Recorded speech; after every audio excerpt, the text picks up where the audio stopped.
Sa panahon ng TikTok, short videos at sunod-sunod na impormasyong dumadaan sa social media, paano nga ba natin malalaman kung alin ang totoo at alin ang disinformation?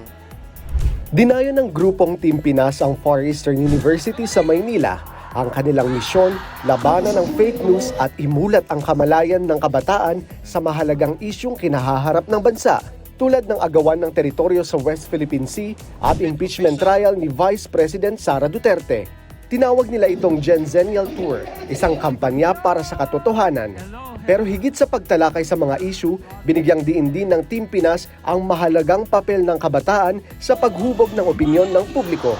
Ayon sa core member ng grupo na si Attorney Dino De Leon, may mga pagkakaiba man sa politika, dapat magkaisa ang mga Pilipino tungo sa magandang kinabukasan.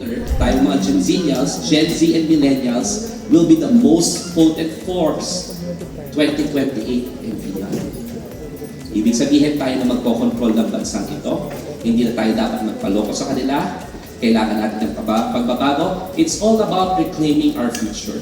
At sa isang henerasyong malakas ang presensya online, binigyan diin ng grupo ang papel ng social media sa paghubog ng pananaw ng mga kabataan. Nagbabala rin ang grupo sa paglaganap ng maling impormasyon sa social media at sa masamang epekto nito sa lipunan. Paalala ng Team Pinas sa mga estudyante, suriing mabuti ang impormasyong nababasa o napapanood bago ito paniwalaan at i-share.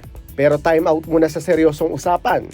Sa pamamagitan ng P-pop-style light stick voting, inalam ng grupo ang pulso ng mga estudyante sa iba't ibang issue.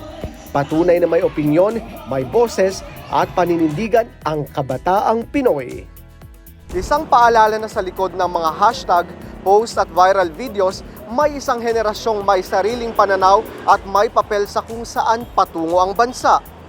At hindi raw dito nagtatapos ang pag-uusap.